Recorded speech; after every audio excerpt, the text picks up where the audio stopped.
Question कहो या theorem कहो, थियरम 2 या क्वेश्चन नंबर 2। फर्स्ट क्वेश्चन यही था कि जो भी साइक्लिक ग्रुप होता है उसके जितने भी सब ग्रुप होते हैं वो कैरेक्टरिस्टिक होता है।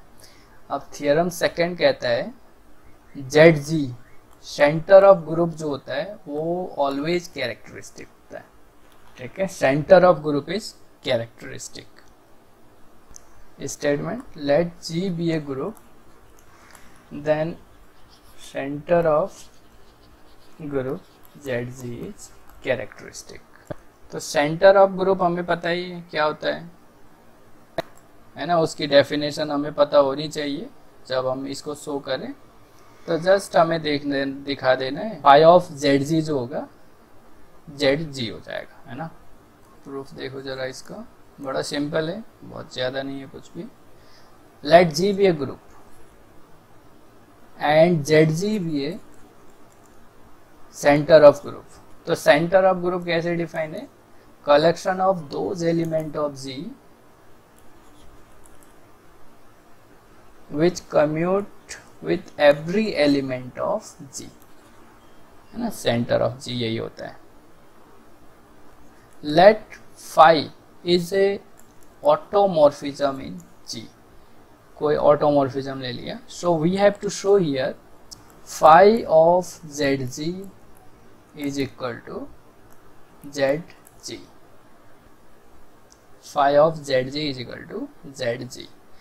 अगर आपको याद हो जब आपने आइसोमॉर्फिज्म की जब प्रॉपर्टी की थी, property of isomorphism, suppose G is isomorphism from G to G dash, ठीक है, देन आपने शो किया था देन दिस ZG जो होगा, ZG सेंटर ऑफ ग्रुप जो होगा वो मैप करेगा सेंटर ऑफ ZG डैश में, यानी इमेज ऑफ ZG जो होगा, ठीक है, ZG डैश हो जाता है।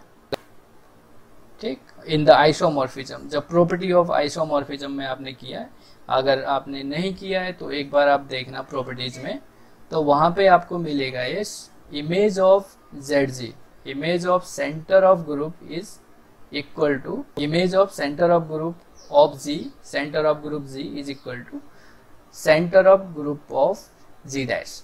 तो ये आपको मिलता है। तो फाई क्या है आपका, फाई ऑटोमॉर्फिज्म है। ये सभी ऑटोमॉर्फिज्म के लिए अगर ऐसा हो रहा है तो ये ऑटोमॉर्फिज्म है from G to G dash. यहाँ पे तो आइसोमॉर्फिज्म की प्रॉपर्टी थी, यहाँ पे फाई इज, अगर वो ऑटोमॉर्फिज्म है तो वो आइसोमॉर्फिज्म है from G to G dash, sorry G to G, G to itself. तो वो phi of ZG always ZG पे ही मैप करेगा, therefore this ZG is characteristic. So यहाँ पे देखो आपने जब इसका प्रूफ किया था बस वही लिखना है यहाँ पे, for each x belongs to ZG, centre of group से एलिमेंट ले लिया, और हमें पता है ये Gx is equal to XG होता है for all G belongs to capital G। So phi of Gx क्या हो जाएगा, फाई ऑफ Gx क्या हो जाएगा, यहाँ पे फाई ऑफ XG हो जाएगा क्योंकि ये तो हमें पता ही है। So phi of G, phi of X is equal to phi of X and phi of G। अब देखो ये फाई ऑफ G और फाई ऑफ X जो होगा, for each phi X it commute with this phi X commute with phi G for every G, for every G belongs to G। तो phi X जो हो रहा है वो भी कम्यूट कर रहा है फाई G के साथ, और अब आपका जो फाई है फ्रॉम G टू G ही है, तो ये भी G का एलिमेंट है, ये भी G का एलिमेंट है, G टू G है, phi is G to G है, तो ये भी G का एलिमेंट है, ये भी G का एलिमेंट है। तो for each phi X this commute with every element of phi G। Phi G किसका है, G का है, और फाई G किसके लिए, G फॉर ईच G के लिए, और ऑफकोर्स फाई क्या है, ऑन टू भी है। तो for all phi G this phi X commute with for all phi G, है ना। तो यहाँ से फाई ऑफ ZG जो आया फाई ऑफ जेड जी जो आ रहा है वो भी कम्यूट कर रहा है ना, वो भी कम्यूट कर रहा है। देखो फाई, और इसमें ये जो फाई ऑफ जी के जो भी फाई जी टाइप के जो भी एलिमेंट होंगे, सॉरी फाई एक्स टाइप के जो भी एलिमेंट होंगे वो इसमें होंगे फाई जेड जी में।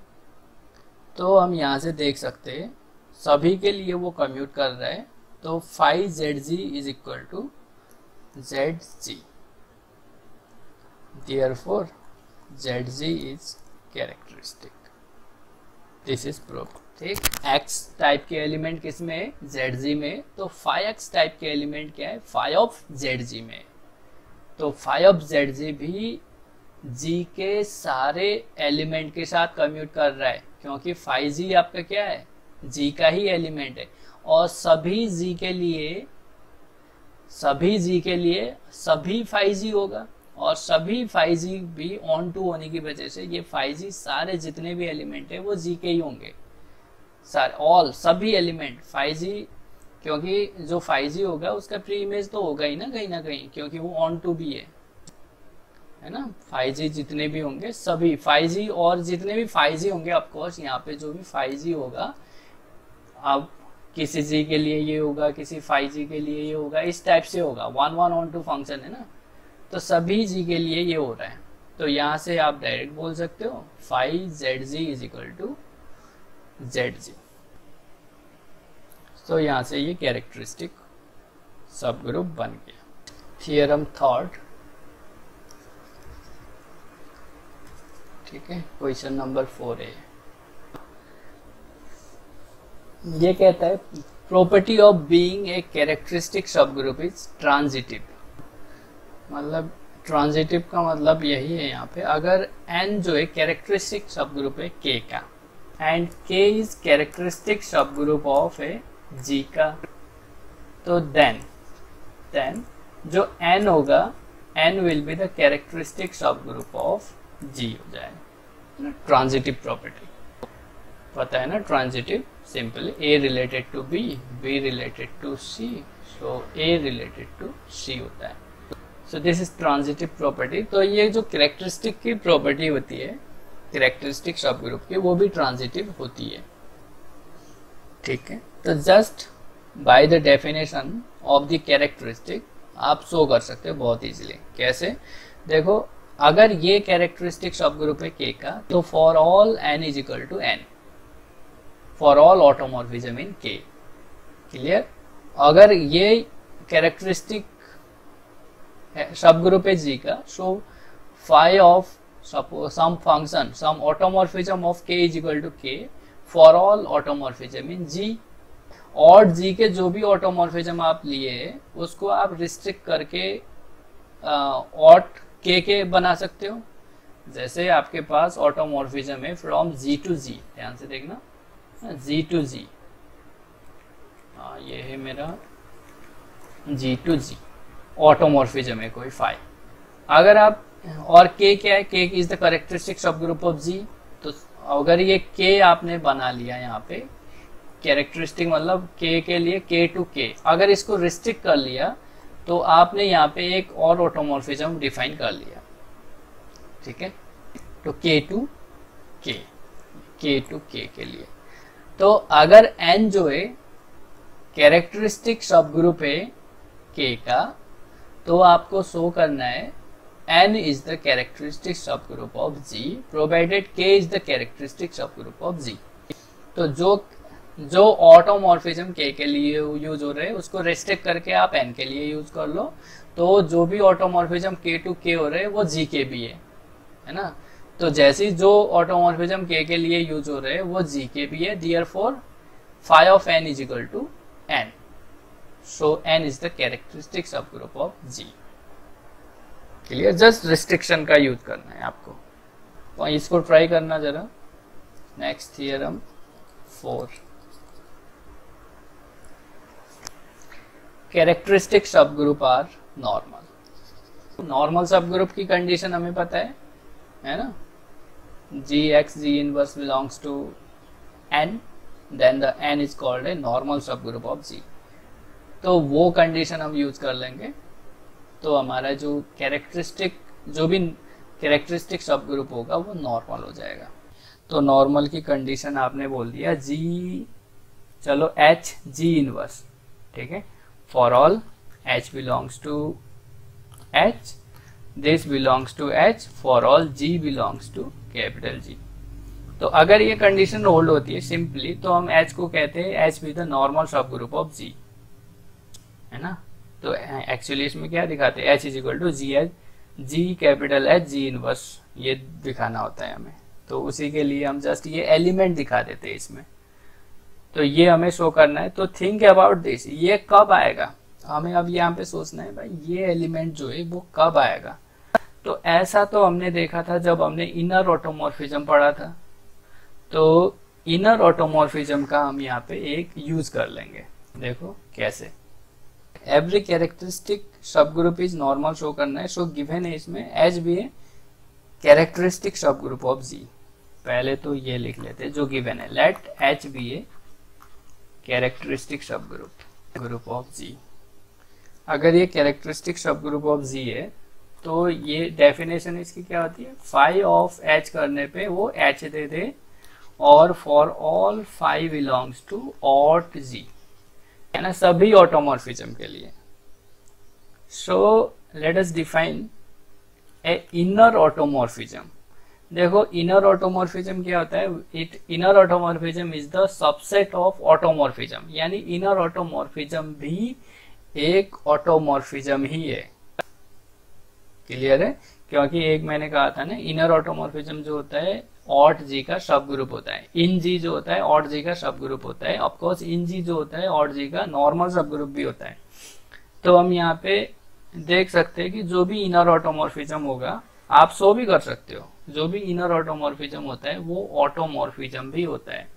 Define a phi from G to ji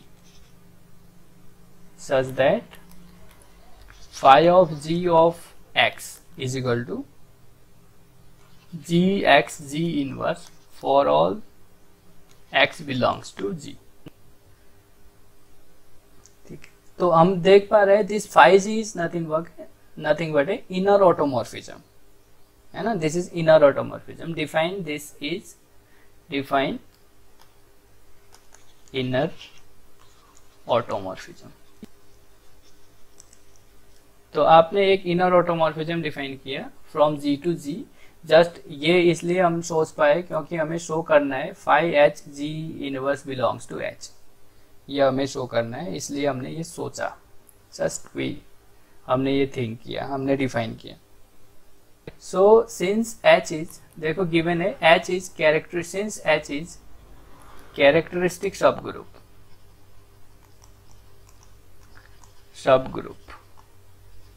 of G. अगर ये कैरेक्टरिस्टिक सब ग्रुप है जी का, सो आपको ये पता होना चाहिए under the each automorphism phi H is equal to H होगा। तो फाई जी भी क्या है, फाई जी भी आपका, फाई जी जो है इनर ऑटोमॉर्फिज्म है, हेंस ये ऑटोमॉर्फिज्म भी है। सो ये phi G of capital H is equal to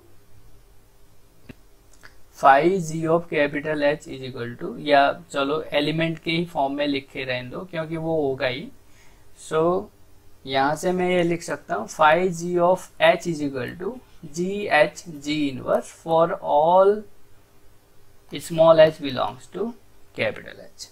characteristic है ना, कैरेक्टरिस्टिक है तो देखो फाई एच क्या हो रहा है, phi H is equal to H है, बस फाई एच की जगह फाई जी हो गया। और अगर ये हो रहा है तो ये ध्यान रहो, phi H is equal to H हो रहा है, इट मीन्स ये होता है phi H is equal to some H dash for all H belongs to H. ये इसका मतलब यही होता है ना, मतलब जो भी एच के एलिमेंट होंगे उसकी इमेजेस जो होगी वो एच के एलिमेंट के में ही जाएगी, भले वो आगे पीछे हो, लेकिन सारे इमेजेस जो होंगे वो एच के ही होंगे।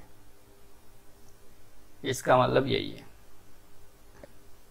यानी range of H is equal to H, या इसका मतलब यही तो है, range of H is equal to H.